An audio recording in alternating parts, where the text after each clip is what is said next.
Dahil ang istorya ng kababaihan, alam niyo naman po sa ating mga history books, ano po, ay hindi masyadong napag-uusapan. Nababanggit, oo, pero dalawa lang, tatlo, ganon. So, panahon na para ma-identify natin na sino-sino ba ang mga matatapang natin, magigiting na kababaihan na kasama sa pagbuo ng ating kasaysayan. Ano yung nais yung i-highlight dito? Anong talagang pinagmamalaki nyo dito sa museum na to? Unang-una ay yung kadakilaan ni Tandansora. Yung kanyang mga virtues na naging basihan ko para sa museum na ito, no? Isa sa mga basihan ng konsepto ay yung kanyang katapatan, pagkapwa-tao, pagmamahal sa tao, pagtulong, no, sa kapwa.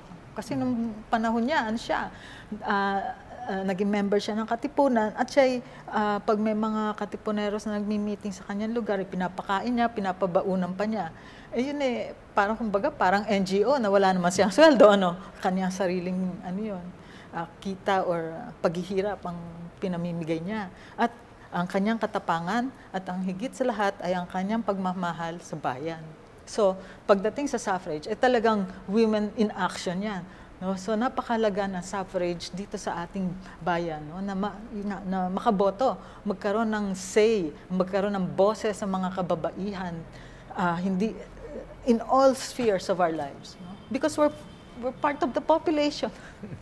Ano yung gusto niyong bigyang pansin dito sa women's suffrage movement? What in particular about it do you want people to know about? Ito ay pinaghirapan ng maraming kababaihan, no? Pawis, katalinuhan nila, no? Material things, no? Talagang pinaglaban nila ito. So, wag nating sayangin ang leksyon ng ating kasaysayan. Gamitin natin itong lakas na ito. Actually, ang suffrage ay isang lakas, isang power to be able to have a decision. Pero pag-iisipan natin maigi ito, pag-aaralan ng mga issues, at hindi natin ito ipagbibili. No? Dahil ito'y boses natin. Kasi pag pinagbili mo ito, parang pinagbili mo na rin yung sarili mo. Yun ay hindi tama.